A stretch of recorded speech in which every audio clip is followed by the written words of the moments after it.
Não sei. Ou fazes tua apresentação. Posso dizer que em nome do SICS agradeço Exato, isso. E depois eu vou Fabiana Acosta. Fabiana Acosta. Acosta. E já está. Como é que se diz juventude? Juventude e imaginário social, mundos juveniles inconstruídos.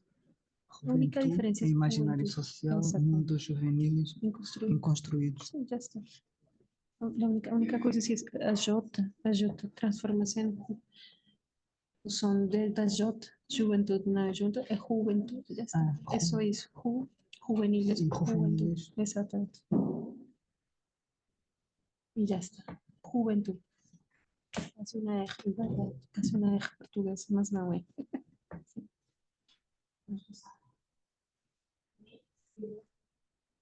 Sim?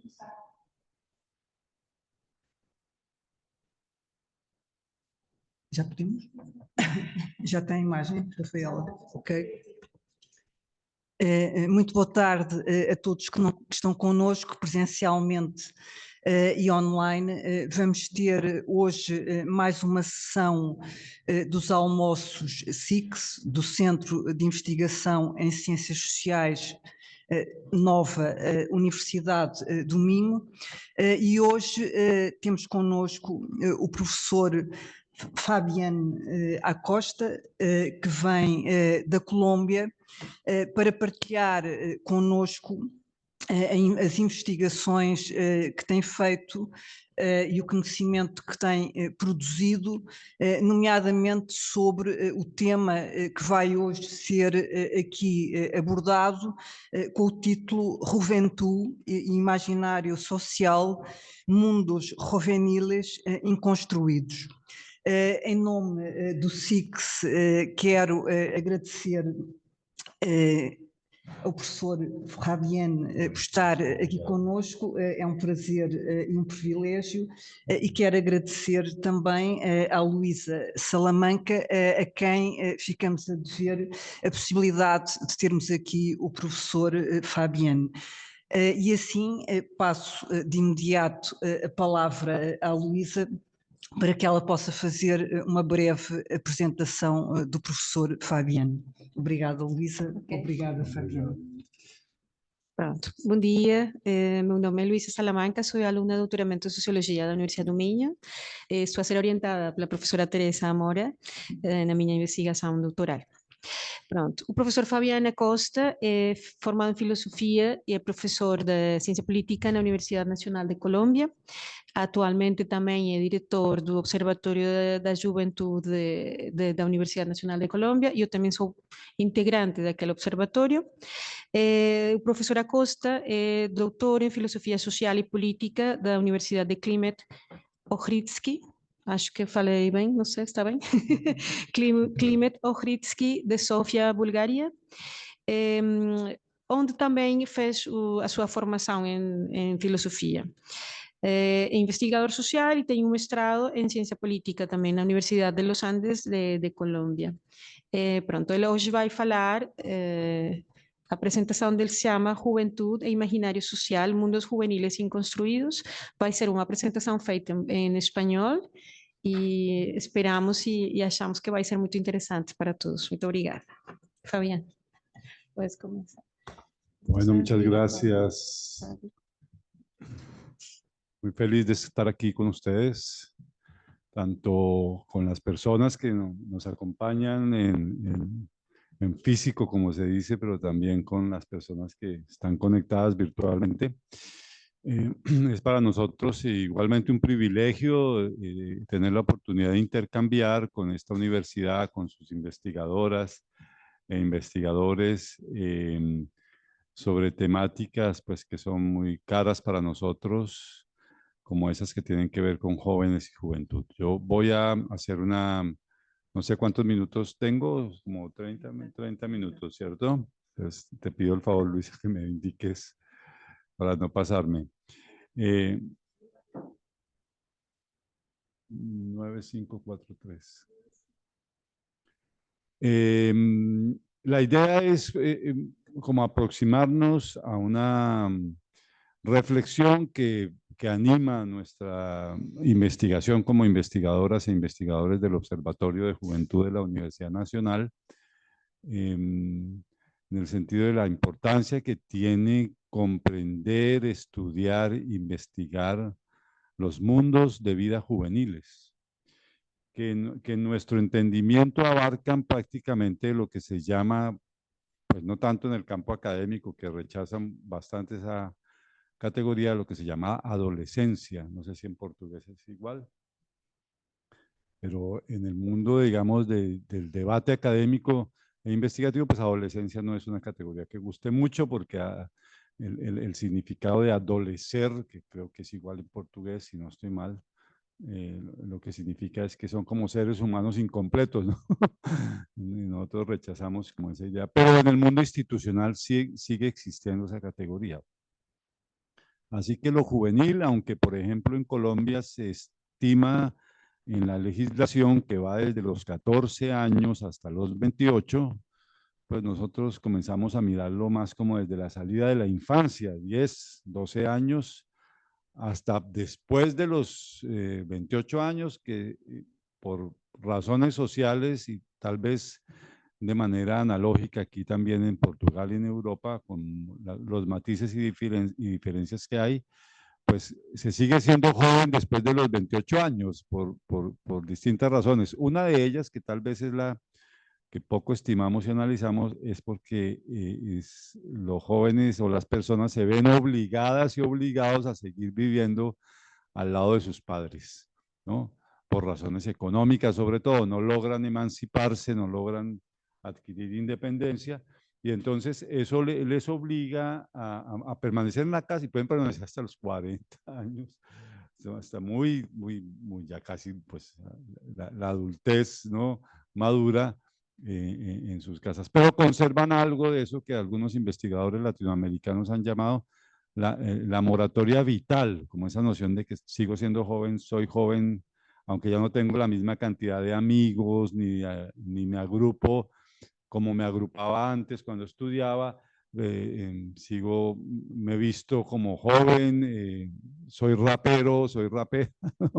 Yo he visto esos casos en Colombia, de personas de 36 años que se visten como raperos y son egresados de universidades, incluso de universidades privadas que son costosas, pero sigue manteniendo como un espíritu joven, aunque ya está en el mundo pragmático, pues, del empleo y el desempleo, como ustedes saben que esto ahora es normal, que los jóvenes no estén empleados o estén mal empleados o tengan contratos basura o contratos que se cortan cada 2 meses o cada 4 meses, y que duren muchos meses sin trabajar, etc. Entonces, por eso el título de esta presentación es como Imaginario social sobre la juventud, ¿cierto? Y mundos juveniles inconstruidos. Voy a intentar explicar esto. Yo creo que en el imaginario social, o sea, en el imaginario de los adultos, ese es el imaginario social, que se le transmite a los jóvenes y a los adolescentes, incluso a los niños. Ser joven es como vivir la experiencia de formación en profesiones y oficios, o sea, de educación hasta la educación superior, para prepararse para la vida y para tener un proyecto de vida que le garantice a la persona inscribirse en el mundo adulto con muchas posibilidades, ¿no? De éxito, ¿no? Muchas posibilidades de mejoramiento económico, posibilidades de realización de sus aspiraciones como persona. Ese imaginario se ha alimentado durante muchas décadas, ¿no? Los padres en Colombia le insisten a uno mucho que tienes que estudiar, tienes que terminar la profesión, tienes que formarte en un oficio. En Colombia pasa algo, no sé si aquí en Portugal es igual, pero en Colombia despreciamos mucho la educación tecnológica y técnica y apreciamos muchísimo más la universitaria. Nos parece que hacer una profesión universitaria es muchísimo mejor que hacer un tecnológico, ¿no? Que formarte en una... Hay países donde eso no es así, ¿no? Hay países donde se aprecia mucho lo tecnológico, incluso países muy desarrollados, donde lo tecnológico y lo técnico es tan fuerte, tan importante como lo universitario.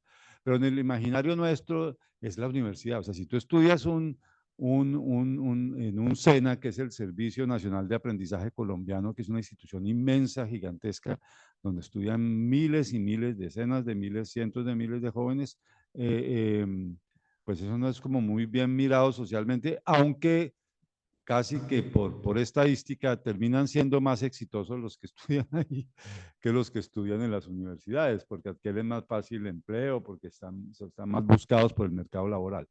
Entonces, el imaginario que se le ha infundido a las jóvenes y a los jóvenes es ese imaginario de que tienes que estudiar, tienes que hacer una profesión, no te puedes casar, por ejemplo, las mujeres no te puedes casar a los 15 años, a los 16 años.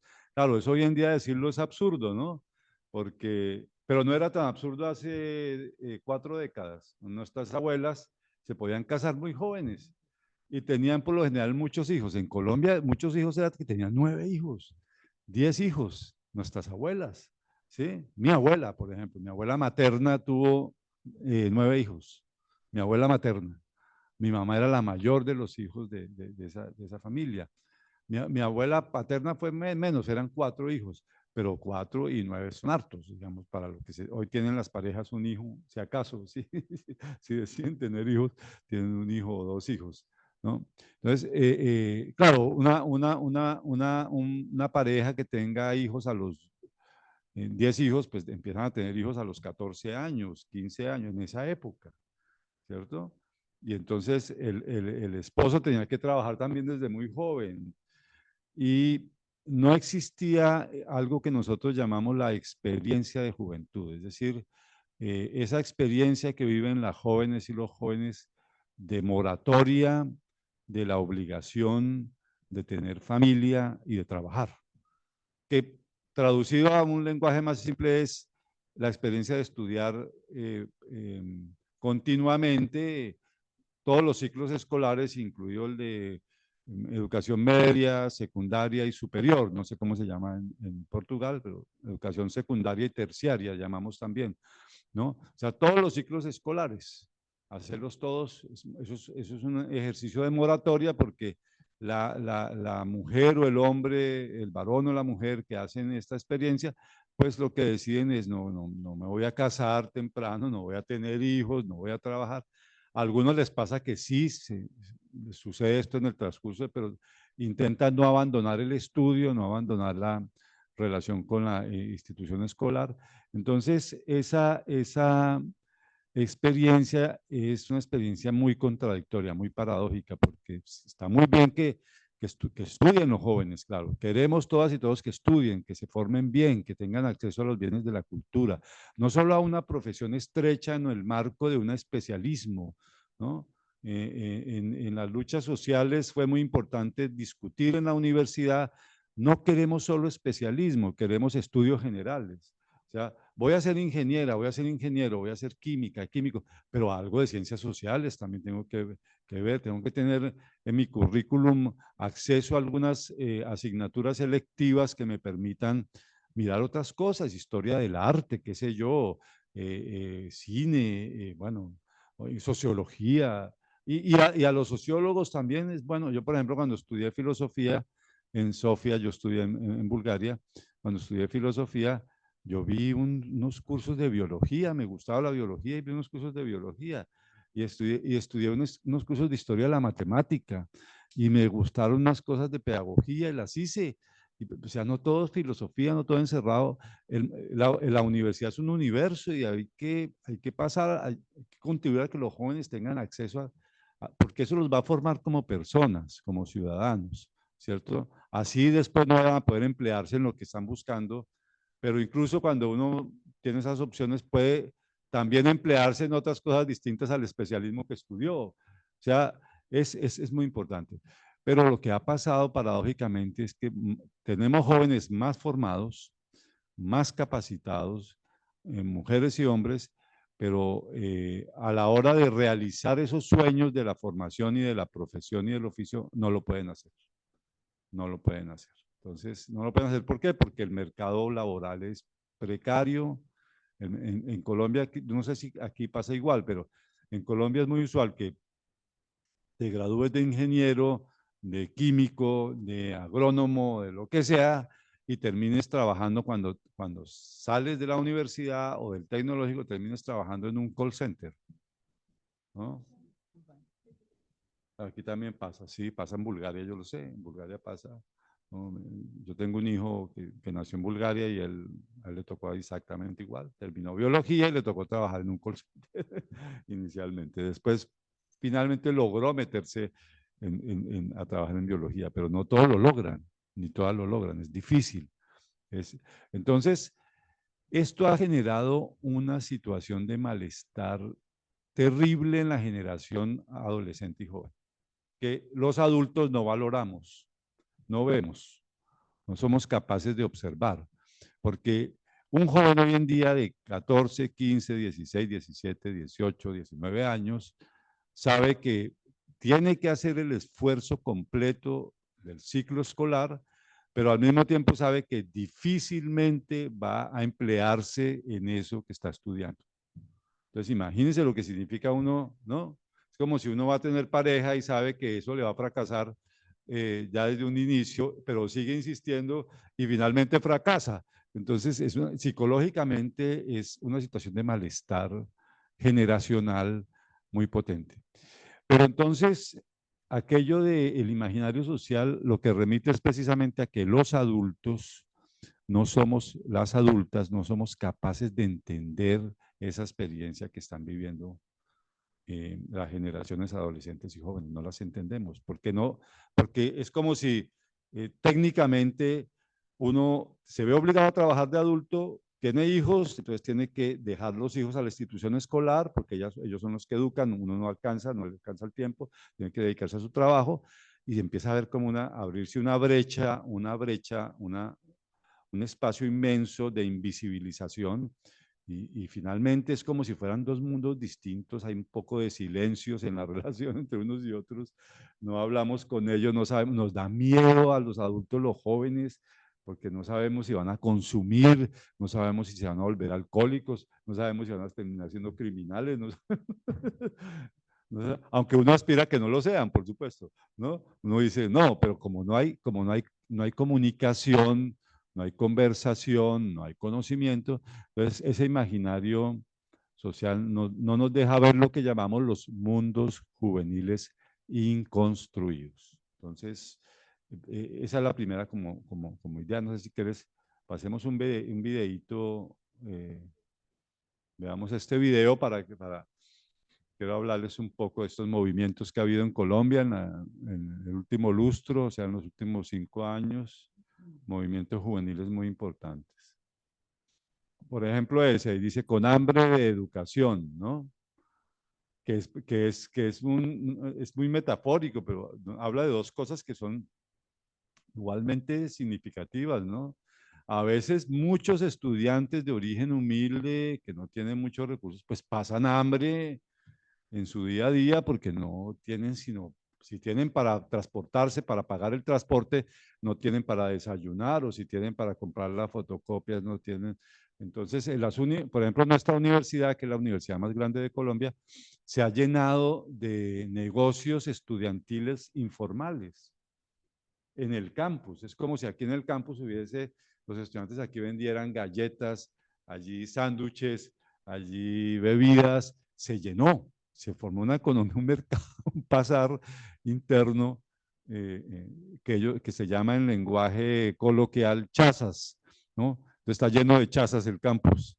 Y los que venden son estudiantes, mujeres o hombres, venden porque necesitan para el bus, necesitan para desayunar, necesitan para comprar libros, para comprar fotocopias, ¿no? Entonces, pero al mismo tiempo quieren estudiar, porque es que esa paradoja de las que les mencioné es que también los jóvenes quieren estudiar. Y en consecuencia de que quieren estudiar y que realmente estudian más, tenemos una masa crítica, o sea, un grupo inmenso de jóvenes que están viviendo esa experiencia, que son los más educados de toda la historia del país. Nunca había habido jóvenes tan informados y educados.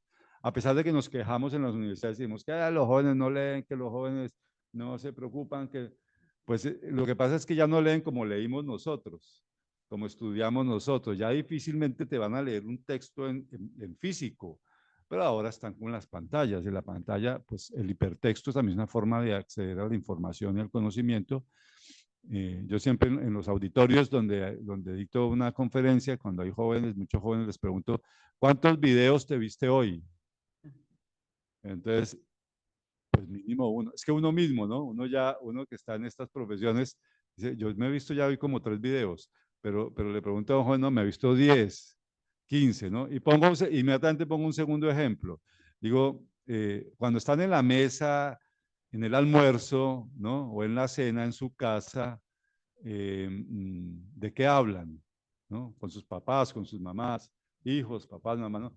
En la época mía, cuando yo era joven, pues se hablaba lo que el padre hablaba. Una sociedad machista, patriarcal, tan complicada como la nuestra, pues el padre era el que comandaba los temas, y el padre hablaba hasta disparates a veces, pero nadie lo contradecía. Todo el mundo era, lo que dice el padre es la verdad, ¿cierto?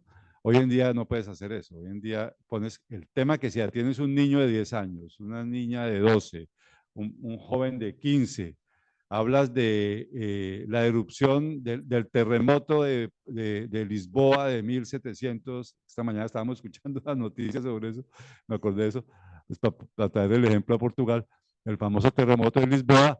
Entonces, el padre tal vez le haya escuchado algo de ese terremoto porque le contaron los abuelos, porque leyó algo, pero muy seguro esos niños y niñas que están ahí se la saben todas sobre ese terremoto. Han visto 20 videos.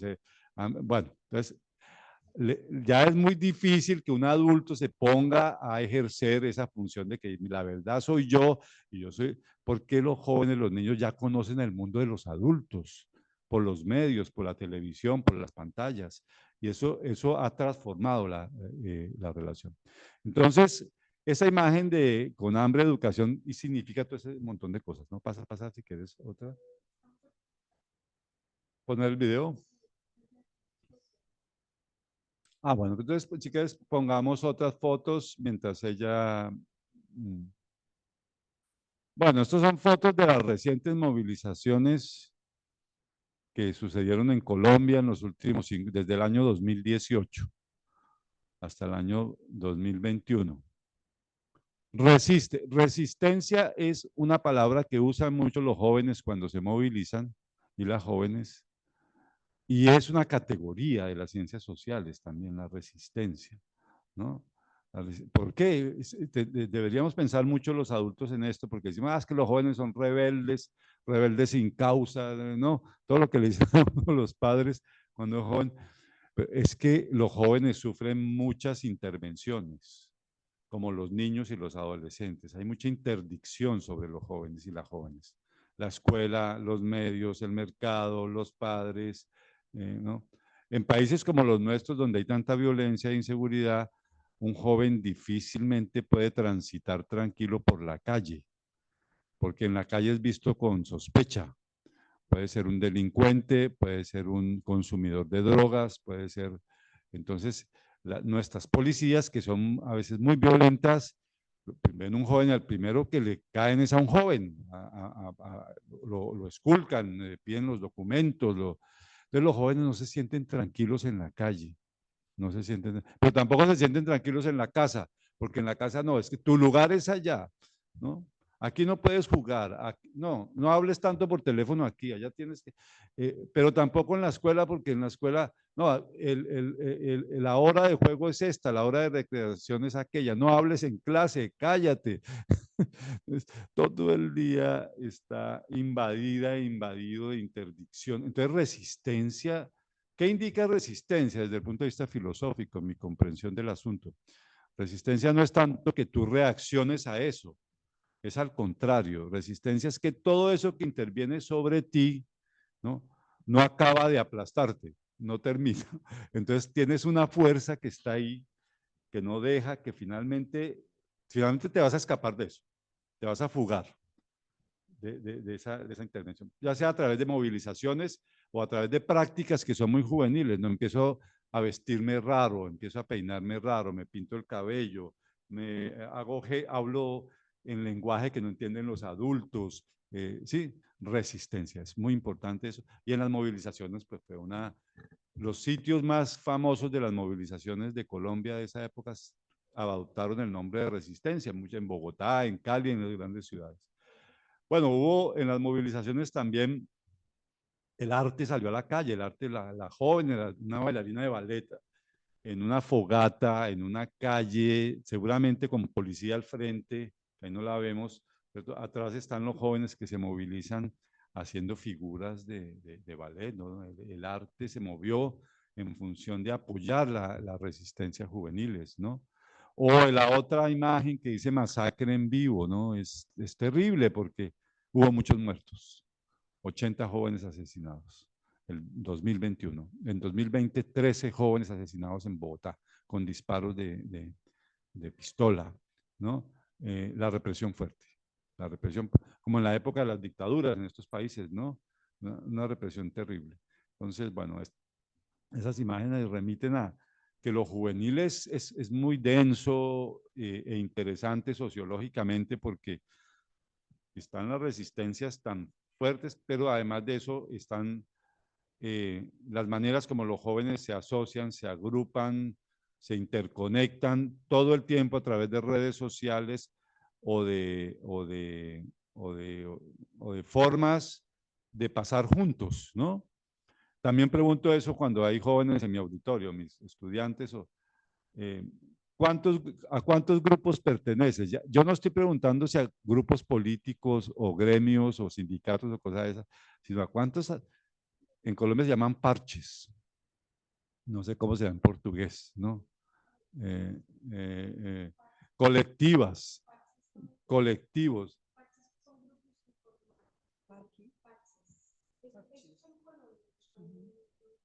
Sí.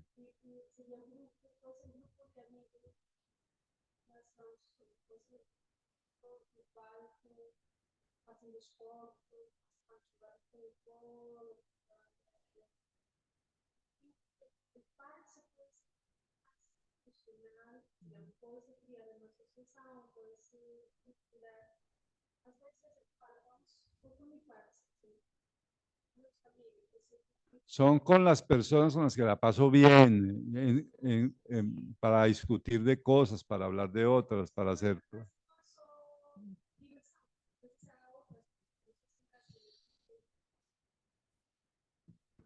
Y ahí hasta se inventó un verbo, ¿no? Parchar. Parchar.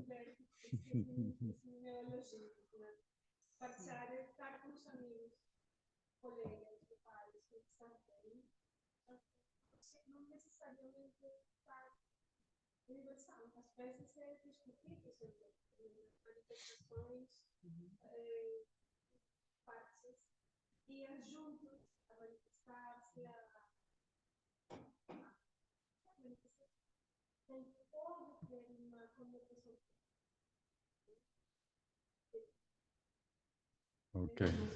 Acho que não há equivalente em português. Me avisas del tiempo. Bueno. Bien. Entonces, les pregunto, ¿cuántos grupos de amigos tienen y de amigas? Cada uno y cada una. Por lo menos 2 o 3. O 4. Porque yo parcho aquí para un asunto con unos, aquí parcho con otros para otra cosa, allá parcho con aquellos para ir a bailar, ir a divertirme, pero tengo un círculo cerrado también íntimo de 3, 4, 2 amigas. Ya un joven, una joven está interconectada, interconectado de manera diversa y permanente todo el tiempo. Y los medios existentes hoy, porque son nativos digitales, facilitan eso tremendamente. Entonces, en Colombia han pasado cosas terribles, por ejemplo, digamos terribles, no, formidables. En el año 16, en 2016, se firmaron los acuerdos de paz entre el gobierno de la época y una guerrilla muy fuerte que nació en los años 60. Una guerrilla que llevaba como 50 años luchando, lucha armada. Hicieron una negociación y se firmó. Y al presidente se le ocurrió llamar a un plebiscito para legitimar la firma de esos acuerdos. Y llamó al plebiscito y el plebiscito se perdió. Por 50.000 votos, los votantes decidieron que no aceptaban ese acuerdo, esa firma de ese acuerdo. Aunque eso no legalmente no quería decir que el acuerdo no iba, porque eran dos cosas distintas. Pero entonces hubo una decepción en la sociedad terrible porque llevábamos como 6 años en proceso de paz, en diálogos, y la gente quería paz. No queremos más guerra, no más violencia. Y le pasó una cosa muy interesante con los jóvenes, porque los jóvenes no votaron y tal vez ese fue uno de los motivos por los que no se ganó el plebiscito. Entre otras cosas porque los jóvenes poco votan. En Colombia es así, no sé cómo será acá. En Colombia el voto no es obligatorio. Los jóvenes no les gustan las instituciones, no les gustan los partidos políticos oficiales, no les gusta el parlamento, no les gustan las directivas de la universidad. Los jóvenes son alérgicos a lo institucional. Y no es por chiste, o sea, no es por molestar, como decimos nosotros, es de verdad, porque sienten lo institucional no les gusta, porque para ellos lo institucional, lo adulto es imposición. Siempre me imponen, me obligaron a estudiar, me obligaron a aquello, me obligaron a esto. Entonces, 3 días después de que se perdió ese plebiscito, en el 2016, movilizaciones gigantescas de jóvenes, por ejemplo en Bogotá, salieron durante 3, 4 días seguidos, 70.000, 100.000 jóvenes a la calle, apoyando el proceso de paz. Entonces, ¿cuál es el análisis que nosotros hicimos? Dijimos, no votaron el día de las elecciones, pero sintieron culpa porque se perdieron las elecciones, pero lo más interesante de todo es que fueron capaces en 3 días de mover 100.000 jóvenes. Si nosotros los adultos nos ponemos a hacer una gran movilización porque estamos en contra de la precarización del salario, porque el salario mínimo es muy bajo, por lo que sea, primero para poner de acuerdo a los adultos es muy difícil porque entonces hay que reunir el comité de no sé qué, el comité de sí sé cuándo, el sindicato aquel, el partido no sé cómo, y cuando llegamos al acuerdo ya no hay movilización, ya se acabó el tema, ya pasó el tiempo. Los jóvenes se mueven rápido. Se movilizan rápido y en las universidades han resistido. Quiero solamente decir que se creía a principios de la década del milenio, ¿no? Del 2000, que los movimientos estudiantiles iban a desaparecer. Ya estaban casi por fuera del mapa. Se hablaba solo de tribus urbanas y de culturas juveniles entre los estudiosos. Y de repente una irrupción de movimientos estudiantiles desde el 2011 en Colombia, un gran movimiento de jóvenes universitarios. Entonces,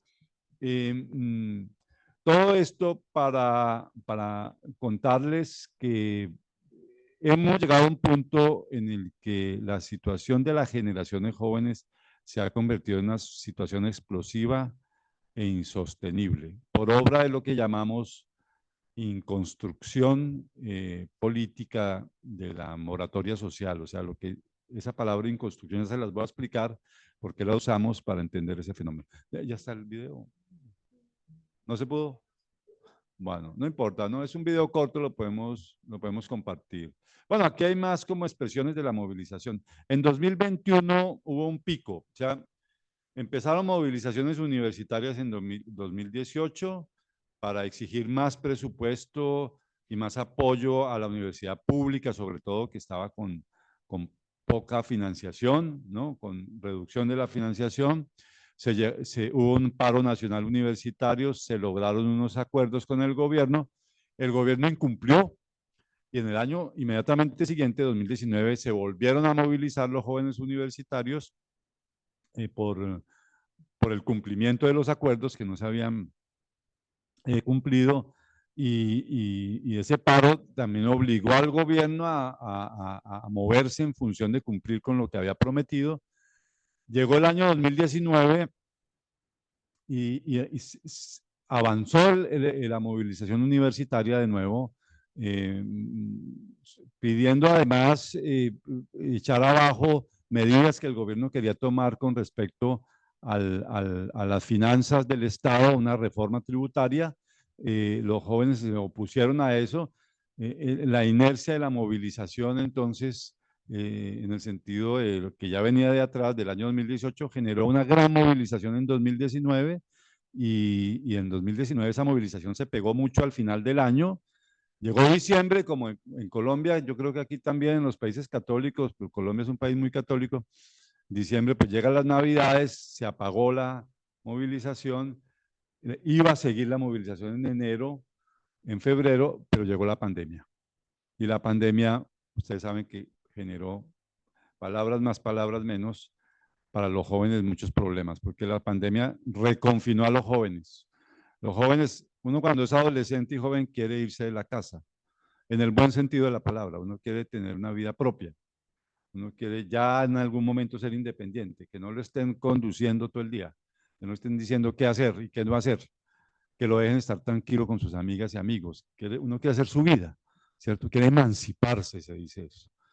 Pero la pandemia devolvió a los jóvenes a las casas. Ya no podían ir al campus, a la universidad, al colegio, sino a las casas. Eso generó un sinfín de problemas, también de cosas positivas. Hemos hecho análisis al respecto y encuestas, pero no es el momento de contarlo, pero fue problemático para la generación joven.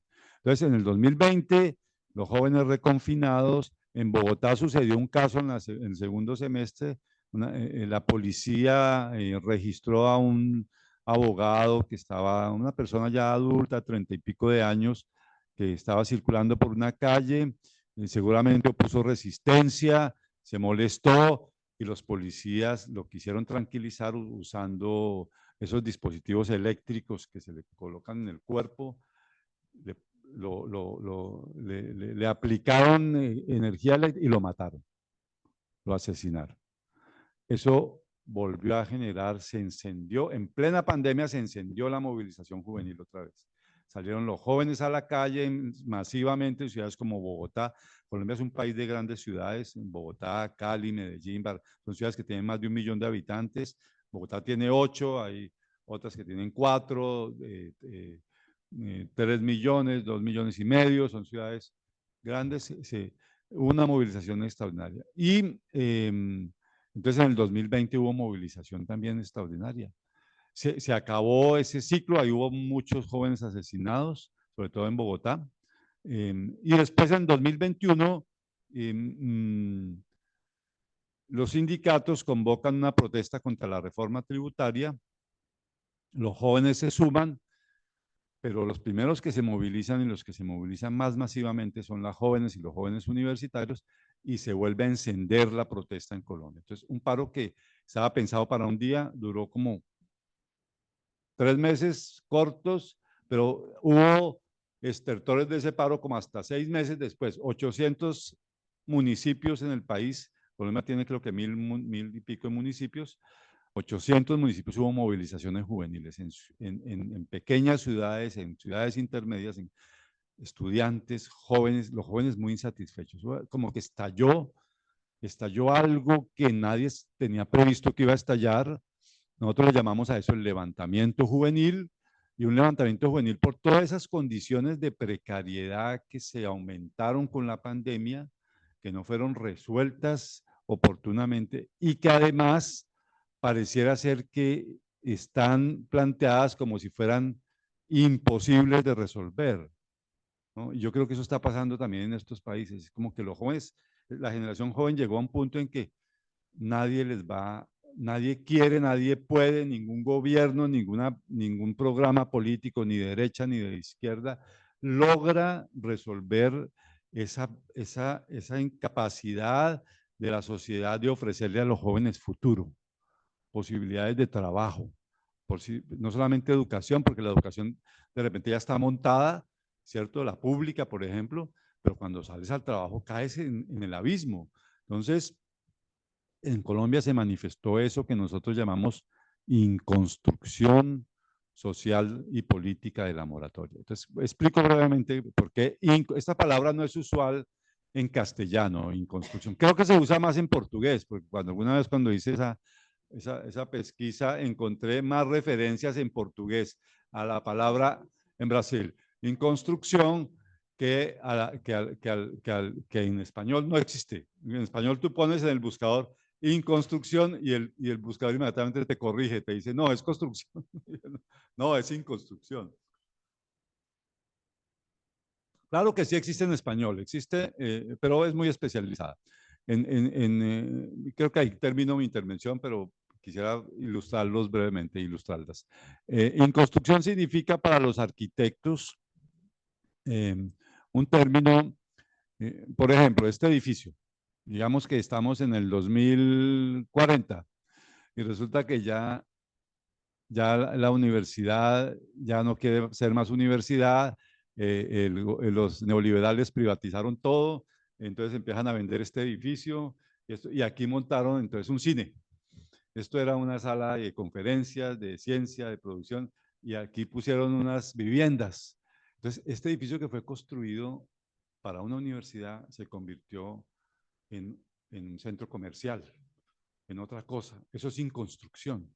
Entonces, los jóvenes viven en construcción porque les toca estar en la universidad que estaba hecha para formarlos como personas, como ciudadanos, y la universidad se fue privatizando, incluso la pública, privatizando en el sentido de que tiene que buscar recursos, plata, porque no les dan recursos, ¿cierto? Así pasa en Colombia. Y entonces la educación ya es para titular. Entonces ya un doctorado y una maestría no tienen como objetivo investigar la sociedad, resolver los problemas de la sociedad, como en algún momento se pensó que debía ser, no, sino ahora es ofrecer títulos porque va a venir mucha gente y van a pagar la matrícula de la maestría y del doctorado, entonces se perdió el sentido de lo que era la educación, entonces están viviendo una experiencia de construcción. Eso era lo que me refería al comienzo, eso de que les prometemos un poco de cosas que finalmente no se cumplen, ¿cierto? Pero en construcción tiene un segundo sentido, que viene de la gastronomía, ¿no? De esa gastronomía de vanguardia que hay ahora, ¿no? Por ejemplo, en Cataluña, ¿no? Hace un tiempo. Esos platos del menú que son hechos con sopletes, con altas temperaturas de frío, ¿no? Que parece, por ejemplo, tienes en el plato una cosa que parece una torta dulce y cuando la pruebas es salada y no es una torta. Entonces, es como que algo que no tiene antecedentes ni gustativos ni texturales. ¿Sí? O sea, no sabe a lo que uno está acostumbrado a que sepa algo parecido a eso, y la textura es igual a los otros preparados que hacemos en la cocina. Eso se usa mucho en la gastronomía de vanguardia, eso también es sin construcción. Entonces, nosotros decimos, pues estamos en una época donde toda esta crisis nos está ofreciendo, o sea, circunstancias, ambientes humanos, donde ya las cosas no saben igual, ni las cosas tienen la misma forma, aunque parecieran tener la misma forma, ya estos jóvenes no son los mismos de hace 20, 30 años, viven otra experiencia subjetiva, incluso viven experiencias de resistencia muy interesantes basadas en la gratuidad y ya no en la búsqueda del salario y de ser ricos y de tener muchas cosas, ¿cierto? Entonces, la inconstrucción también tiene un sentido positivo de novedad, de creatividad, de transformación de lo que el Estado ya no puede hacer, ni los partidos pueden hacer, ni los parlamentos logran hacer, ni los cambios de gobierno logran hacer, ¿no? Pero está en la sociedad, está moviéndose en el mundo humano. Bueno, esa era mi pequeña contribución hoy a esta reflexión que quería contarles sobre Colombia.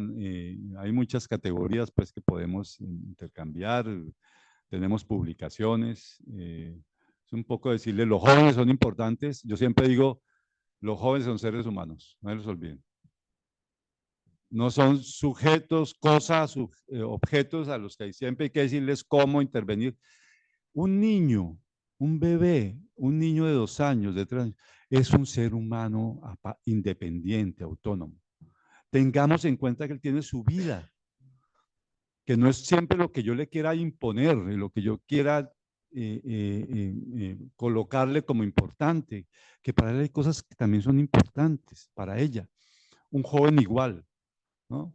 La juventud, ¿qué es? Es toda la humanidad en determinado rango de edad, toda.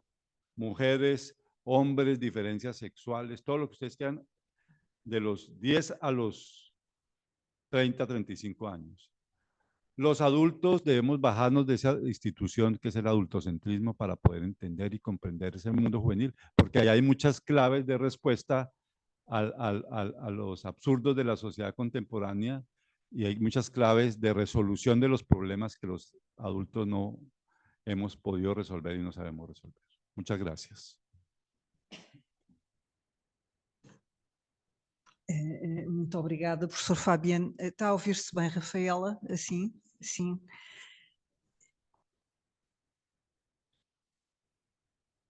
Eu ia começar por lhe pedir um pouco para continuar, isto é, relativamente aos vários conceitos que ali nos surgem, ia-lhe pedir primeiro, se possível, para nos esclarecer melhor relativamente ao conceito de inconstrução. Eu percebi, digamos que a dimensão mais, diria, negativa, pode-se dizer talvez de perversão de um dos sentidos primeiros da universidade, contemporaneamente e não só, que seria um espaço de, não de formação no sentido pragmático, mas um espaço de saber, portanto um percurso de saber para o aluno que se entra como aluno, mas torna-se estudante, portanto exige estudo no sentido profundo do termo, mas que esse espaço está fraturado ou na moratória social que lhe é, e cultural que lhe é constitutiva, não é? Moratória aqui no sentido, portanto, indo para o segundo conceito, moratória aqui no sentido em que há uma suspensão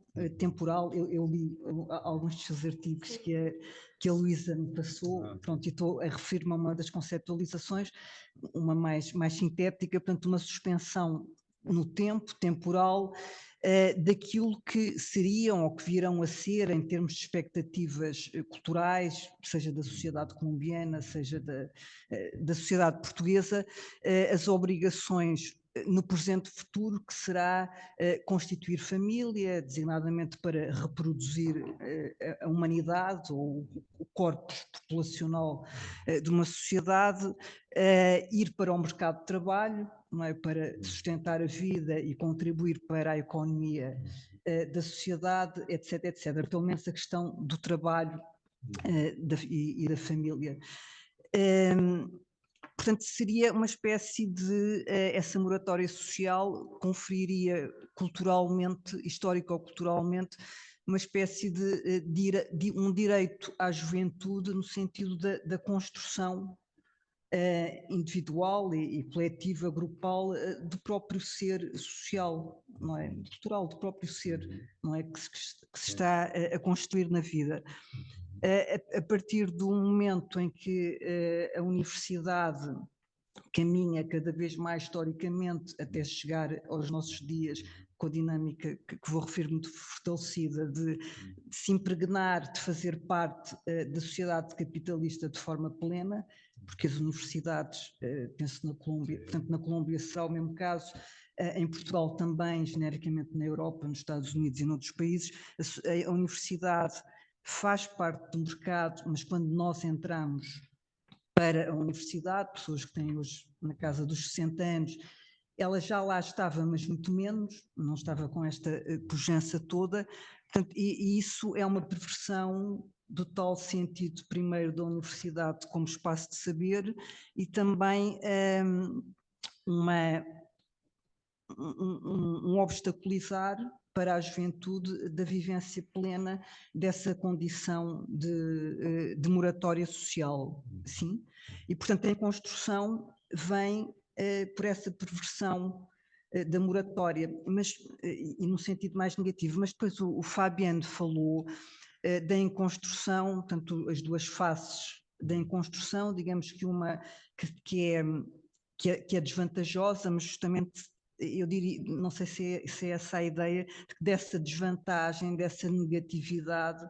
Essa negatividade tem uma potência criativa ou uma potência de resistência que permite virar a enconstrução ao contrário, não é? Ou dar o lado contrário da enconstrução. E, portanto, gostaria, se possível, que nos falasse um bocadinho mais da enconstrução social, portanto, pelo lado da sua potência mobilizadora criativa e também que eu já tinha lido aqui no seu artigo e fiquei muito curiosa e a Luísa tinha-me falado deste conceito que surge ali de juntasologia e as outras palavras também ligadas a esta mesma conceptualização. Sim. Bueno, bueno. ¿Algo? Sí, creo que sí. O sea, me pregunta sobre construcción. La potencia, que quizás entender más la parte de la negativa. ¿no? La lectura Sí, negativa sí. de la idea de construcción, pero que también tiene un lado positivo, que claro. Potencial, una potencia creativa. Sí. Y ya quiero que tú profundices un poco en eso. Y luego los conceptos de fundarquía. Ok. Sí, entendí más o menos. Sí. Qué pena que no hablo también portugués, pero sí he leído y escucho y bueno, entiendo mucho lo que se dice. Bueno, mira, el concepto bueno, digamos, yo soy filósofo, entonces aquí voy a poner mi especialismo o sea, voy a sacarlo a la luz pública porque para nosotros los filósofos el concepto no es necesariamente explicativo. O sea, el concepto no es una categoría. O sea, cuando yo digo en filosofía, por decir algo, pienso, luego existo, ¿no? Eso es un concepto. Es el concepto del cogito cartesiano. Yo no estoy explicando nada en particular. Estoy moviendo la conciencia de un lugar. Estoy diciéndole a la conciencia de una persona, porque pues, la filosofía es el amor por la sabiduría, o sea, es el seducir al otro con la sabiduría. Entonces yo estoy seduciendo al auditorio para que el auditorio diga, muévete de ese lugar, o sea, le estoy diciendo, muévete de ahí, deja de pensar que la verdad viene de otros. Tú eres la verdad, eso es lo que dice ese filósofo. Entonces, un concepto es como un sobrevuelo, dice otro filósofo, es como algo, es como en el arte, como, o sea, si uno ve una pintura como la Guernica, por decir algo, yo la vi en Madrid, me imaginaba otra cosa, porque la había visto desde pequeño en cuadros, me imaginaba más, bueno, me la imaginaba más bonita incluso, pero bueno, fue la que vi, esa era. Pero cuando uno ve eso, uno no, como que no le pide al cuadro que le explique con argumentos esto ni aquello, sino es como una imagen. Lo mismo es un concepto en filosofía, te mueve, te remueve, te saca como de un lugar común y te lleva a otro. Entonces, aclaro eso porque también uso concepto en el sentido más de la ciencia, sociológico. Finalmente nosotros hacemos mucha sociología, yo no soy sociólogo, pero aprecio mucho la sociología y bueno, por mi formación tal vez de la época en que yo nací, todo eso, el marxismo, por ejemplo, pues uno es muy sociólogo, pero en un sentido más amplio, no tanto de una disciplina en particular. Y aquí entonces esas categorías que son más eso, remiten a situaciones reales de vida de las jóvenes y los jóvenes. Entonces, cuando decimos sin construcción, claro, prima el aspecto negativo en el argumento, ¿no? ¿Por qué? Porque es que hay que despertar a los adultos y decir, oiga, profesores, profesoras, en un aula de clase, paren un segundito, deténganse. Tienen allí, ellos no son iletrados, no son iletradas los que tienes allí, no son insensibles, no son inhumanos, ¿no? Ellos pueden interactuar contigo de una manera muy rica. Pero entonces yo insisto en la parte negativa porque es como diciendo, pero ¿por qué los estás siempre fustigando, diciendo, ustedes no leen, ustedes no estudian, ustedes no saben, ustedes no sé qué, yo soy el que sé, yo soy... entonces, eso no ayuda a la relación intergeneracional, o sea, es como convocando una más conversación intergeneracional. Entonces, la parte de inconstrucción, pues insisto más siempre en el lado negativo, pero eso tiene una riqueza positiva impresionante que se expresó. Las movilizaciones son para eso, para mostrar cómo se movilizaron tantos miles, millones de jóvenes en un país como el nuestro, de todos los estratos, de todos los grupos sociales, porque incluso de grupos sociales pudientes se movilizaron, no solamente, y de universidades privadas de élite se movilizaron también.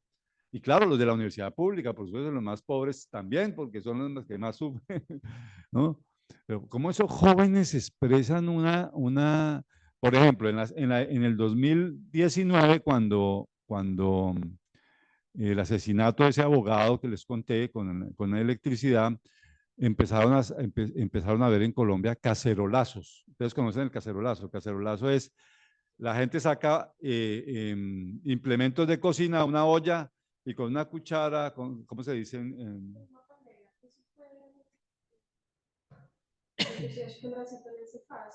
A gente com panelas nas janelas. Tá. Sí, sí.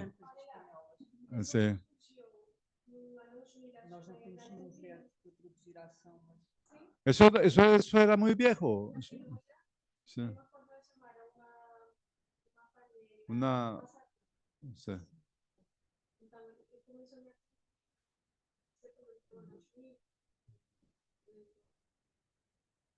Sí, eso venía de atrás.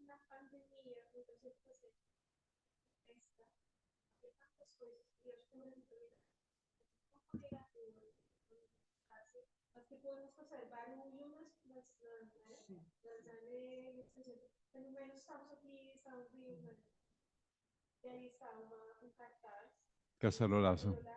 y velatón, que sería con panelas y velas, de la vida de los jóvenes, ¿no? Por la vida de nuestros jóvenes, porque estas manifestaciones son muy clara percepción a los jóvenes. Los jóvenes eran los protagonistas que también eran los fueron casados por la policía, cada uno de ellos as ruas. Então a gente tinha havia tipo uma consciência disso, né? Vamos propor Sí. Ok. Bien. Sí.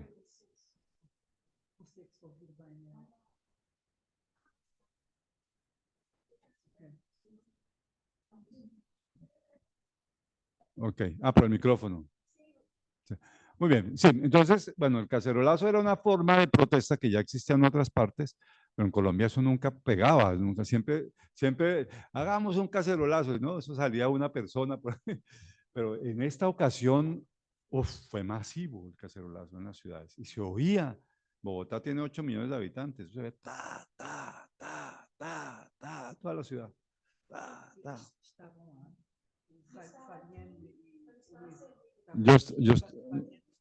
Yo estaba allá, sí, yo estaba en las movilizaciones.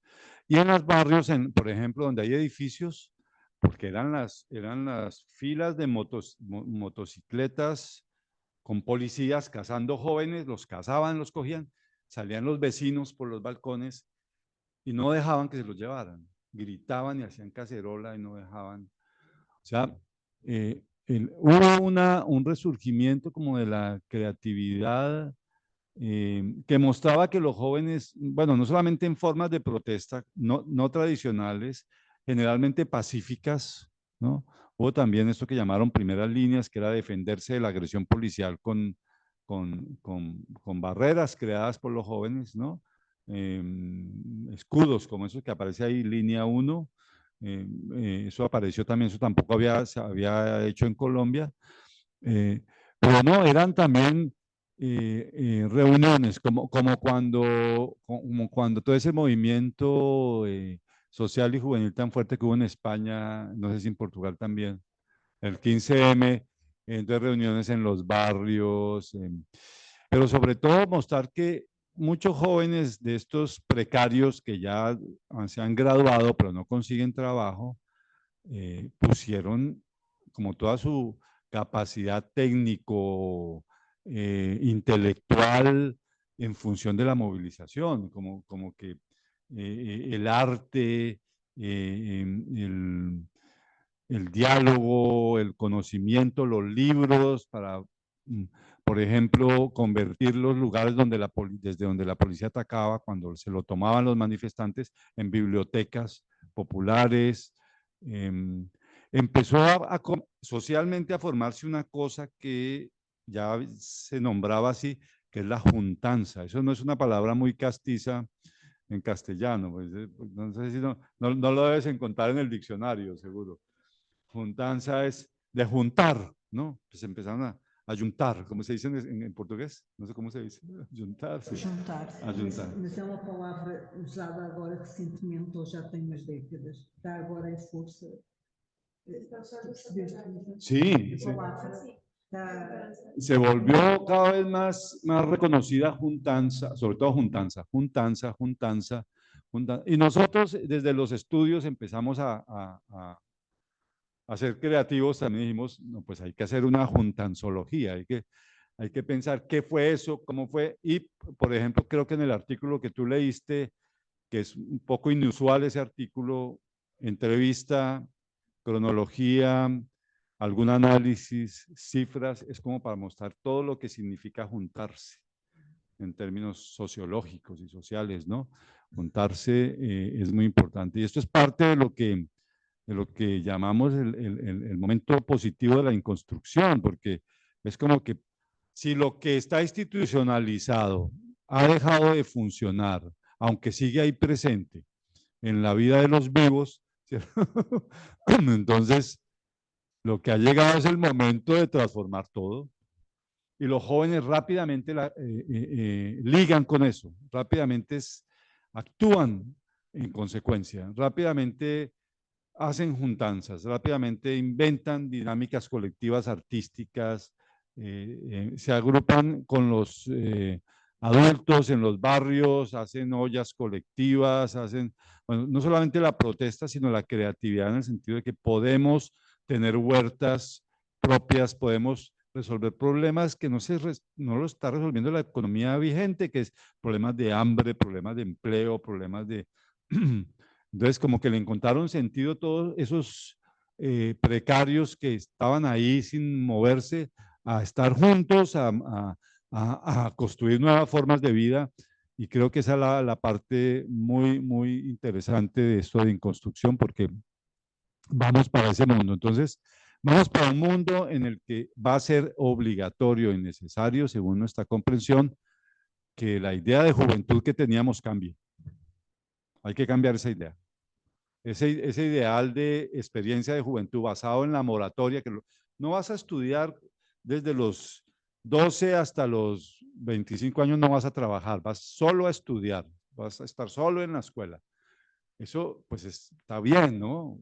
Pero las sociedades cada vez lo vuelven más insostenible, porque en la medida en que precarizan ayudas sociales, en que a los padres les toca financiar el almuerzo, la comida de los hijos, los materiales de estudio, no dan todo el presupuesto que requiere una universidad, pues resulta que el trabajo empieza a invadir la actividad escolar. Los jóvenes se ven obligados a trabajar los fines de semana, en vacaciones. Entonces, si eso es así, reformulemos todo. O sea, hay que reformular, yo creo que hoy en día muchos de los fracasos de los programas políticos de los partidos están en esta situación, que no logran comprender el viacrucis que está viviendo la nueva generación joven, porque es la generación del recambio. Si tú sumas poblacionalmente en Colombia, por lo menos, los jóvenes que están entre los 10 y los 39 años son como el 40% de la población. 40%. Digamos, en el rango constitucional, que es de 14 a 28, son el 25%. Pero como eso se ha ampliado por razones más negativas que positivas, porque los jóvenes no se pueden ir de la casa, tienen que quedar ahí, tienen que mantenerse siempre pensando que debo irme, pero nunca pueden. ese rango de edad es más o menos como el 40% de la población, mucha gente, es casi la mitad de la sociedad. O sea, una política, un Estado que no puede resolver los problemas del 40% de la población, pues está mal. Hay que cambiar la forma de pensar eso. ¿Cómo combinar entonces estudio con trabajo? ¿Cómo garantizar más trabajo sin dejarlos sin dejar de disfrutar el derecho al estudio, ¿no? Debemos mantener el derecho al estudio, pero también cómo acercar eso al trabajo desde distintas opciones. Incluso el trabajo como pedagogía y como manera de aprender a vivir. El trabajo como acción juvenil. Eso existía también en experiencias sociales, incluso en las que yo viví en el llamado socialismo real, ¿no? Los jóvenes masivamente salían, hacían brigadas de trabajo, salían a trabajar a los campos, ayudaban a recoger las cosechas, a construir los rieles del tren, o sea, la sociedad se ve abocada, según nuestro análisis, a recuperar esa posibilidad creativa de superar esta imposibilidad radical en la que estamos. Em Portugal, a seguir ao 25 de Abril, à Revolução de 1964, foi período, claro, bastante revolucionário, no sentido de tentar transformar vários aspectos da sociedade, e houve realmente também muita gente a ir trabalhar para o campo. Não é? Pessoas que não eram agricultores. Não é? Durante um período da reforma agrária, nomeadamente.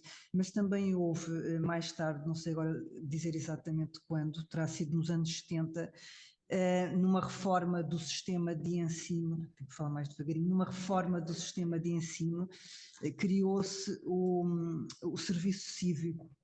E o serviço cívico que antecedia a entrada na universidade, hoje o que antecede é o 12º ano, a entrada na universidade, consistia exatamente em ir trabalhar fora da universidade, vários tipos de trabalhos, durante, creio que, um ano.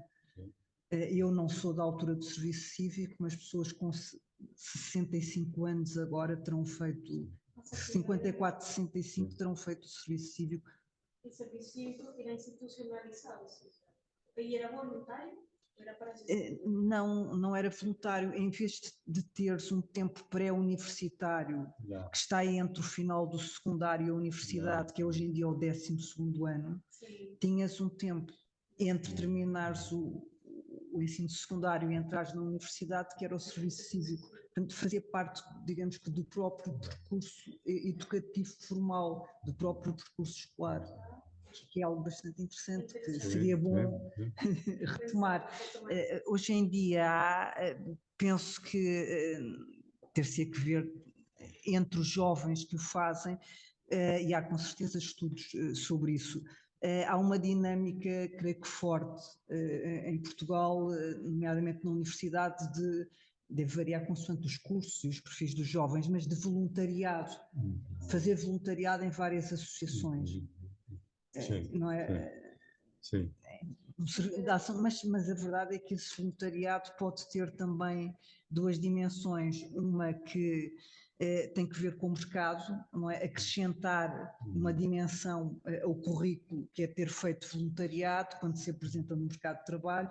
Portanto, pode haver ali uma dimensão mais egoísta, ou utilitária, ou instrumental, e haverá gente que terá uma outra dimensão mais de reflexão sobre a sociedade em que vive. Solidária, mais solidária, de justiça social.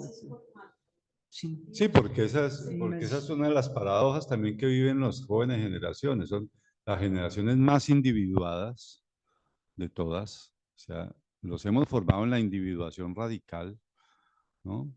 En el individualismo posesivo radical, pero ellos se resisten a ese individualismo con todas esas juntanzas, parches, se resisten. Nosotros por eso creemos que los jóvenes hacen más política que los adultos. A eso le llamamos politicidades juveniles. Son las maneras de reaccionar. No es la misma política de los adultos, pero es más potente a veces y es más capaz de mostrar caminos de salida. Un ejemplo que se me ocurre ahora cuando hablabas, Teresa, es el movimiento antimilitarista colombiano de jóvenes. Hay un movimiento muy fuerte que son mujeres y hombres. Son mujeres en Colombia, sobre todo por las guerras, siempre hemos estado en guerra, siempre ha habido mucha violencia. Hay un antimilitarismo que ha logrado incluso decisiones constitucionales frente al servicio militar obligatorio. No, no queremos servicio, no quieren ningún servicio obligatorio estatal ni militar. Entonces, los jóvenes tienen muchas iniciativas, son pequeños grupos, pero que tienen un impacto social y son jóvenes, ¿no? Continua a ser na Colômbia é obrigatório o serviço militar para os homens. ¿Cuántos años? ¿Son 2 años? Sí, 2. 2 años. 2 años. 2 años para os jovens. Aqui lo é. Pois, em Portugal foi, mas já não é. Mas foi até os anos que 90. Pero es obligatorio, pero no es universal, en el sentido de Agora, que não, agora não te sei dizer, é capaz. 99, final de 90, não. É? Aqui vai para os anos 90. Sí. Eu acho que foi antes, porque vas por ahí 90 y final. Sí, además porque el militarismo, como ellos lo ven, es muy interesante. Ellos, ese antimilitarismo, ellos no solamente contra los ejércitos y la guerra y la OTAN y la inversión en dinero, en armas, sino es el antipatriarcado, porque el militarismo es una práctica cultural que está en la familia y que está en la escuela, aunque no lo digamos que es militarismo, ¿no? Es la imposición del falocentrismo, de la institución heterosexual en todos los sentidos. Esos movimientos juveniles antimilitaristas luchan contra todo eso, ¿no? Luísa, eu tenho mais questões e tal, mas não queria abarbatar-me com perguntar aqui, Rafaela, como é que está? Temos pessoas que estão não presenciais.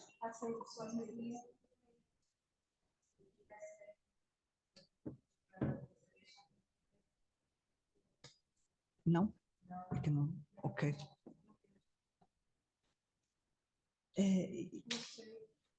Não sei, eu acho que é muito interessante pensar, por exemplo, tu tinhas comentado as diferenças entre a Europa e a América Latina. Sim, eu também ia por aí, mas não queria estar a ocupar o tempo todo, temos 10 minutos.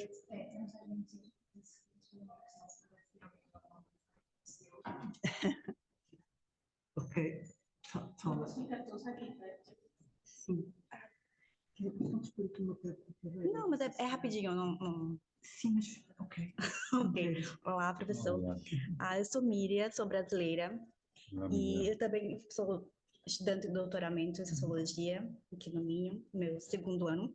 Mas no Brasil eu sou professora do Instituto Federal de Educação. E essa escola, ela alia o segundo grau, que nós diríamos, a secundária, com a educação técnica. E os alunos têm que fazer ao mesmo tempo a educação básica e um curso técnico. De informática, de administração, meio ambiente. Eles podem escolher o curso técnico. Mas nós temos muita evasão, a saída de alunos.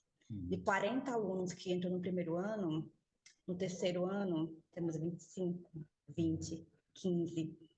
E nós temos um problema que eles precisam trabalhar para se manter. E numa escola de tempo integral, se não houver políticas para mantê-lo como almoço ou algumas bolsas, eles não conseguem se manter na escola e teriam que ajudar em casa também.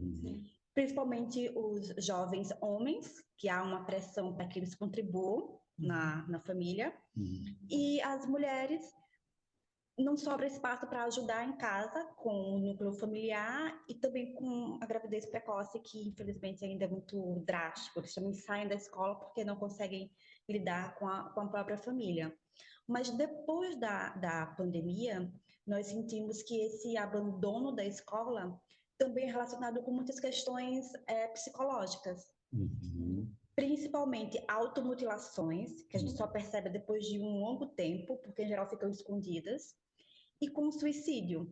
O suicídio na adolescência sim, já era comum, mas aparentemente depois da pandemia nós tivemos muitos outros casos. Então eu queria saber se há estatísticas ou se o observatório começa também a discutir as questões de saúde mental na juventude colombiana. Sí, ok. Sí, muy bien, sí, claro, es claro lo que tú dices, así ha sucedido en Colombia. Bueno, quiero decirlo de esta manera, porque ya uno mirando desde este lado del asunto, o sea, yo ya no soy joven, por supuesto, pero desde el lado de sentir un poco el pálpito de la vida de los jóvenes, pues estoy en contacto todo el tiempo con ellos y con ellas. Lo que pasa es que la pandemia visibilizó a los niños y a los jóvenes ante el mundo adulto, los visibilizó. Digo, mira, ahí están, a los mismos padres les tocó volver a el tiempo que antes estaban separados, pues les tocó ver a ver qué hacían con esos niños en la casa, ¿no? Y pasaban asuntos como que a los jóvenes universitarios les doblaban el trabajo doméstico porque como en Colombia es así, es un poco autoritaria la relación, se supone que como no estás yendo a la universidad presencialmente, pues no estás haciendo nada. Pero entonces se les olvidaba que sí estaban haciendo porque tenían clase virtual y les doblaban el trabajo doméstico. Nosotros hemos estudiado eso, hemos hecho encuestas todo el tiempo, si te interesan te las podemos enviar. Sí.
Sí.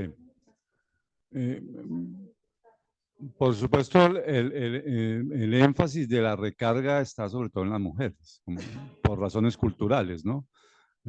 Pero que las movilizaciones también volvieron a visibilizar, porque estas movilizaciones son movilizaciones feminizadas. Ya estamos usando esa expresión como sin falta.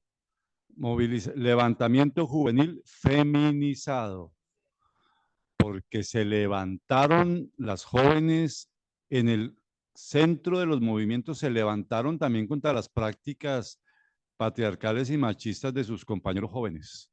Se levantaron contra eso. Entonces ya esto es lo feminizado es clave para entender lo que está pasando con el mundo juvenil hoy. Entonces sí hemos mirado eso que tú lo de las madres de primera línea, sí, también hubo un movimiento de madres, de jóvenes que estaban movilizándose, peleando directamente con la policía, que se llamaron madres de primera línea. También hubo...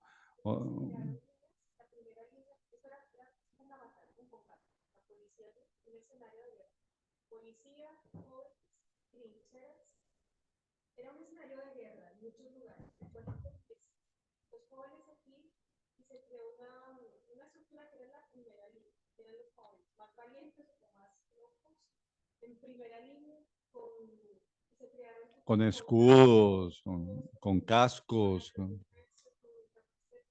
Sí.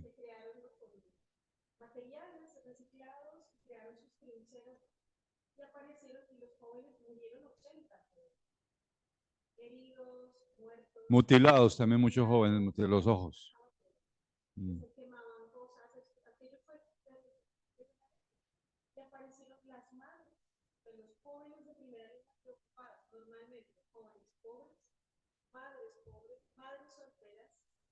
se crearon las madres de primera línea porque fueron con los hijos no querían morir. Y las madres, entonces se hicieron líneas de madres, señoras pobres, con capacetes, y para la policía también era muy impactante. Para las madres eran como sus madres. Policía, jóvenes pobres, y las madres en medio haciendo fronteras para que no mataran a las pobres. Hay imágenes espectaculares de las madres. Entonces, mira, yo redondeo un poco la respuesta a tu pregunta. Es el tema de enfermedad mental o de malestar, digamos, psicológico y emocional de las generaciones jóvenes, eso está ahí en el tintero hace tiempo. Pero solo este último periodo, por pandemia y también en Colombia por las movilizaciones, se volvió muy visible, ¿no? Incluso en algunos análisis dicen que fue la pandemia la que produjo el malestar emocional y nosotros decimos, no, eso no es verdad, eso está ahí hace días. Fue la pandemia que mostró que eso está ahí.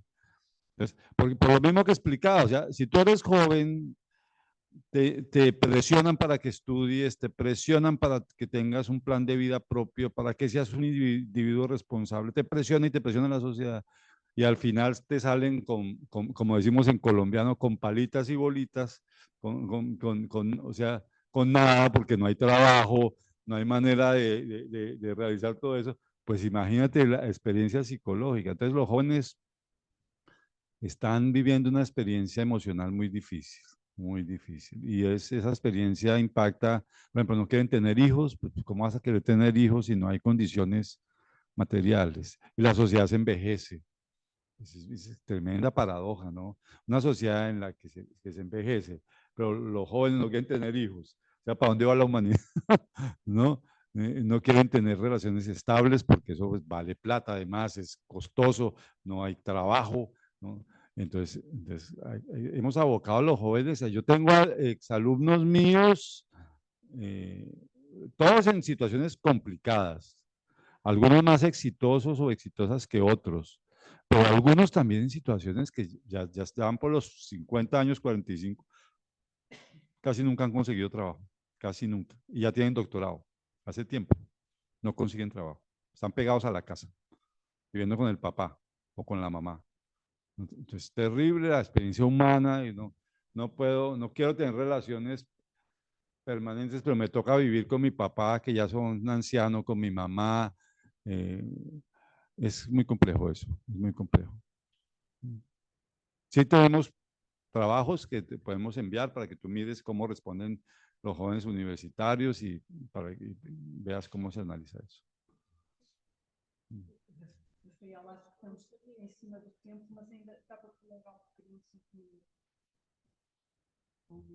Sim, só por aqui. Luísa, tu estavas a falar que seria interessante, não temos tempo, mas ainda assim queria dizer qualquer coisinha sobre isso. Pensarmos um bocadinho a participação da juventude fora do contexto da América Latina, nomeadamente na Europa, portanto, e mais facilmente, atendendo que estamos aqui no contexto da sociedade portuguesa. Pronto, eu não queria deixar de dizer uma coisa ou outra, ou de lançar uma ou outra questão, que se for possível ainda abordarmos, se não depois já para lá deste tempo aqui. Pronto, uma primeira é relativa ao observatório, não me recordo agora exatamente o nome, portanto o Observatório da Juventude, como se chama? Da Universidade Nacional da Universidade Nacional de Colômbia. Aqui temos alguns observatórios, não é? No dia falávamos nisso, nomeadamente o Observatório Permanente da Juventude no ICS em Lisboa, Instituto de Ciências Sociais em Lisboa. Pronto, eu ainda ontem estive a ver algum material, relatórios mais oficiais e depois publicações em artigos, em livros. Poderá ser interessante e extravasa o contexto português, tendo também dados sobre a Europa. Depois saiu, recentemente saíram 2 estudos, um de que falámos em tempos, foi encomendado pela Fundação Calouste Gulbenkian em Portugal, e é um estudo longitudinal que vai de 2002 a 2019, sobre a participação política da juventude em Portugal, portanto procura traçar um retrato. E lendo esse estudo, há algumas constatações, alguns resultados que se aproximam de algumas das constatações que trouxeste aqui relativamente ao caso da Colômbia. Eu vou referir só uma outra.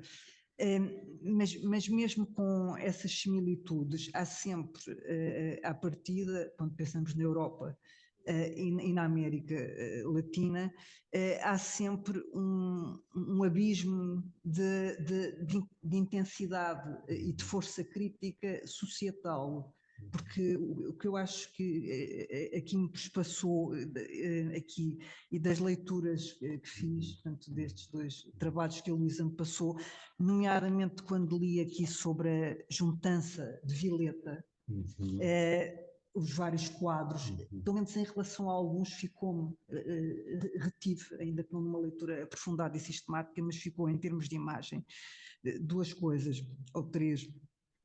O foco de crítica, ou a amplitude do foco de crítica societal é enorme, penso que é muito maior, embora tendamos para aí na Europa, nomeadamente com a emergência dos extremismos de direita e a questão da crise da democracia, etc, etc, mas o foco de crítica é societal em muitas dimensões da sociedade, ou seja, quando os jovens, os movimentos são maioritariamente juvenis e feminizados, não é exclusivamente em defesa de causas da juventude, de problemas da juventude, não é exclusivamente pela causa feminista, estará lá, mas estão muitas mais causas. E é isso que é absolutamente impressionante e muito forte, o que também diz, portanto, do Estado, não é problemático, em que se encontra a sociedade colombiana comparativamente à sociedade portuguesa. O que acontece em Portugal é que temos, a partir do final dos anos 90, talvez, portanto, início e continuidade do século XXI, um acento tónico nas políticas de identidade, portanto, em diversas causas, portanto, ok, a causa ambientalista, a causa LGBTQI+, etc., a causa antirracista também. Não tanto, é realmente ambientalista e questões, e o tema da sexualidade é muito forte hoje em dia na juventude, acho que é o tema da sexualidade e é o tema do ambiente, eu diria que são esses os temas fortes. Outras causas são mais circunscritas, são mais nichos.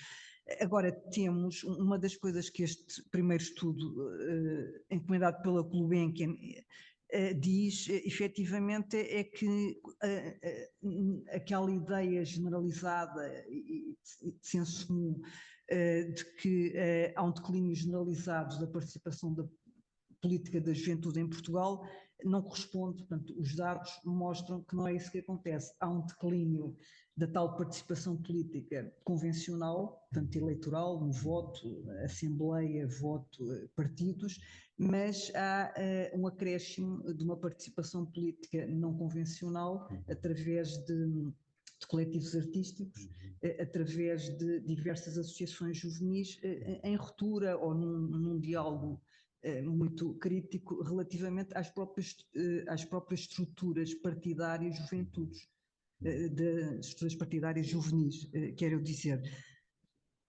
O que eu sinto aqui também em termos em termos de diferença é que estas associações depois têm causas específicas, não é? São mais focalizadas e espartilhadas, penso, e mesmo quando assistimos em Portugal a movimentos juvenis, e no caso barras estudantis, eu estou-me a lembrar nos anos 90 da geração Arrasca, o movimento da geração Arrasca, parte do movimento, nomeadamente no que tocava não aos estudantes do secundário, mas aos estudantes do universitário, estava focalizado na questão das propinas. haver ou não haver propinas na universidade. Portanto, a reivindicação de uma universidade gratuita e o problema do mercado de trabalho, da tal ligação da universidade ao mercado. Não é um foco societal em várias vertentes, uma crítica forte que agregue depois outras identidades, não é? Para além dos estudantes, não é esse o traço forte. E eu, quando li aqui, nomeadamente da juntança de Vileta, já era tarde ontem à noite, fiquei muito empolgada, senti inclusivamente que pareceu-me aqui em alguns relatos, em alguns quadros, uma componente ética fortíssima. Em alguns depoimentos, numa relação intergeracional, eu diria mesmo, usando esta expressão muito bonita, surgiu a dado momento a ideia de cuidar de nós, cuidar do outro, cuidar do local, cuidar da sociedade para além do lugar onde estamos. Portanto, uma força muito grande, ética, em vários planos, que poderia ser condensada nesta ideia declinada, com várias declinações de cuidar. Uma dimensão estética também, e que acho que é uma questão interessante e que é transversal, efetivamente, às mobilizações juvenis na Europa e na América Latina, que é a questão do o que pode a prática artística fazer, dar nestas mobilizações. O que me remeteria para outra questão que não vamos ter tempo, que é o que pode o saber filosófico, o saber científico, grosso modo, ou a palavra não estética, não é? Assim dizer, ou a linguagem não estética, fazer, que é algo que a mim me interessa bastante, fazer para a mobilização da juventude, para a crítica e a hipótese de transformação social. E aí voltaríamos à questão de qual é o lugar da universidade nisto, de forma mais geral, o lugar da escola. Não é? O que é que se faz nas escolas, o que é que se faz na universidade? A mim, como trabalho aqui, é uma questão que mexe muito, mas acho que a questão da arte e da ciência e da filosofia têm também uma importância grande aqui. Gostava de perceber qual é a importância só para terminar, é muita coisa, como encontramos aqui eu também estive a ver ontem à noite e até falei com a Luísa, que também fiquei entusiasmada, que não conhecia, aquele grupo chileno Las Tesis, não é? Que parte da leitura de alguns livros e, portanto, há aqui uma relação entrelaçada, não é? Entre a palavra, não é? Mais filosófica, mais sociológica, ou científica ou social, e depois a ação performativa na rua, claro. Não é? O tomar o poder na rua e a crítica na rua, este entrelaçar, que eu gostava às vezes de perceber qual é o peso depois, variável, não é? Mas o que é que tu achas dessa potência da palavra, nomeadamente filosófica, científica, no que é que isso mexe com os estudantes que estão nas universidades? O que é que lhes dá? Se é que lhes dá também, porque eu ao ler aqui, sei que também há estudantes universitários, não é? Não só, mas não sei o que é que isso traz, se traz muito, se tem uma potência forte ou se não tanto. Sim. Okay. Sí, hace mucho tiempo yo me había interesado nos habíamos interesado en ese atributo de los movimientos sociales pues, hace décadas ya. Y es que muchos de los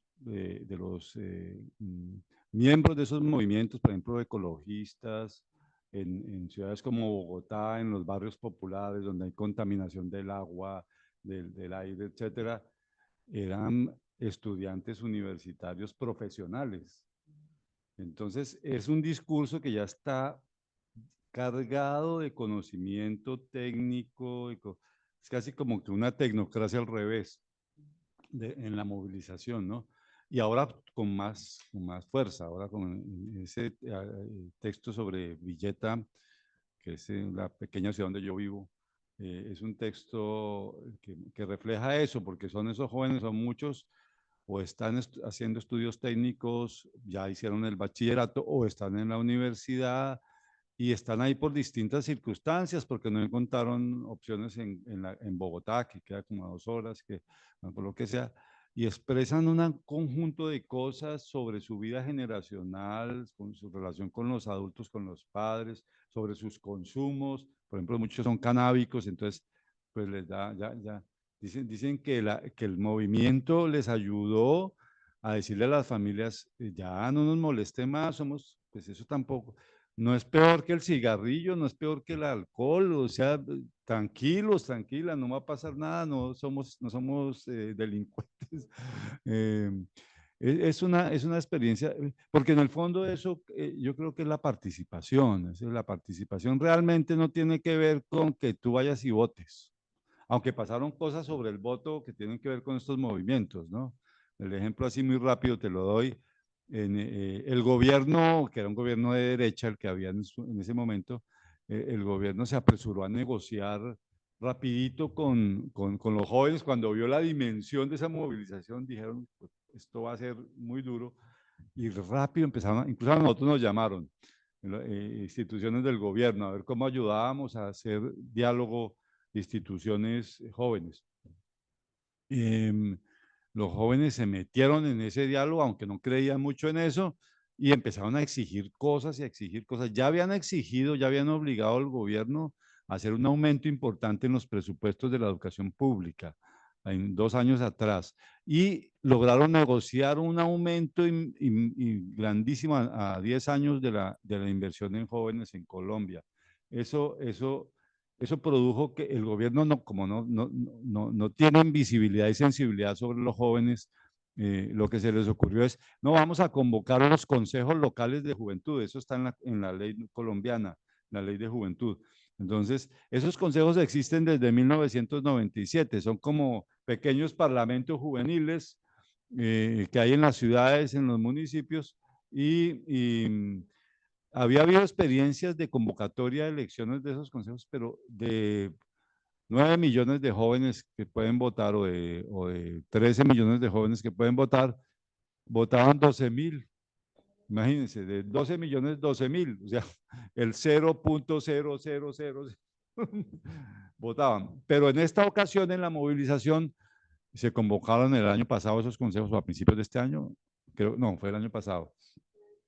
Se convocaron, votó 1 millón de jóvenes votaron, que es menos del 10% de la cantidad de jóvenes que pueden votar, menos del 10%, pero era muchísimo más de lo que votaban antes, pero es por obra de las movilizaciones, porque los jóvenes vieron que también podían negociar con el Estado y con las instituciones, cosas que antes no visibilizaban bien.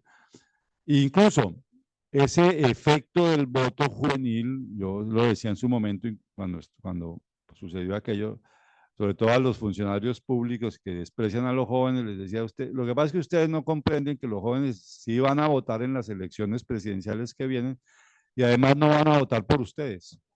Yo les decía así. Y el voto juvenil definió el cambio de gobierno nacional. Pero lo más importante es que todas esas formas que ellos inventaron, juntanzas, de agrupaciones, de reencontrarse como desempleados, desempleadas, como oprimidos, como mujeres oprimidas, como jóvenes, a ellos mismos les abrió los ojos, a los varones, que se dieron cuenta que las mujeres tienen mucha iniciativa, que son muy fuertes, que todos los días están en la jugada de la movilización, a respetar el mundo femenino, a intentar comprender lo distinto, o sea, la participación en esos deseos ahí que estaban y que no se podían mover mucho, pero que empezaron a moverse con mucha fuerza y salieron a la luz pública y eso es una democracia, ¿no? Yo escribí un libro sobre democracia en el año 1997. Si lo quieren leer, se los puedo enviar. Ya hace muchos años, cuando era más teórico lo que yo hacía que esto que hago ahora. En ese libro hablo de la democracia como gobierno absoluto, a diferencia de la democracia como gobierno relativo, que es un poco la democracia liberal que conocemos, la democracia procedimental, que es el voto y la representación, que eso tiene un poco de problemas, no vamos a discutir de eso, pero ustedes saben. la democracia como gobierno absoluto es la democracia de los deseos humanos, que la otra democracia no deja fluir, no los deja salir, los tapa, los oculta, ¿no? Intencionalmente muchas veces. Eso que sale en esas movilizaciones, esa democracia de los deseos, que la gente quiere hablar con el otro, quieren pasarla juntos, quieren conversar con los adultos con los jóvenes, y la sociedad no deja, los medios no dejan, estigmatizan a los jóvenes. Los medios no hacen sino estigmatizar a los jóvenes. Los juveniles es lo peor, ¿no? Esto de las primeras líneas quedó criminalizado. Hay todavía jóvenes presos por eso. Llevan 2 años presos en cárceles, ¿no? Y no pueden salir porque los inculparon con mentiras, a la mayoría, inmensa mayoría de ellos. Entonces, la movilización sí aflora una humanidad que no es visible y una política que tampoco es visible, y los jóvenes tienen mucha riqueza en esa experiencia, ¿no? Ok, bueno. Rafaela, temos que terminar, não é? Ok, então terminamos aqui então. Muito obrigada, Fabiano. Muito obrigada, Luísa, Miriam. Obrigado. Obrigada.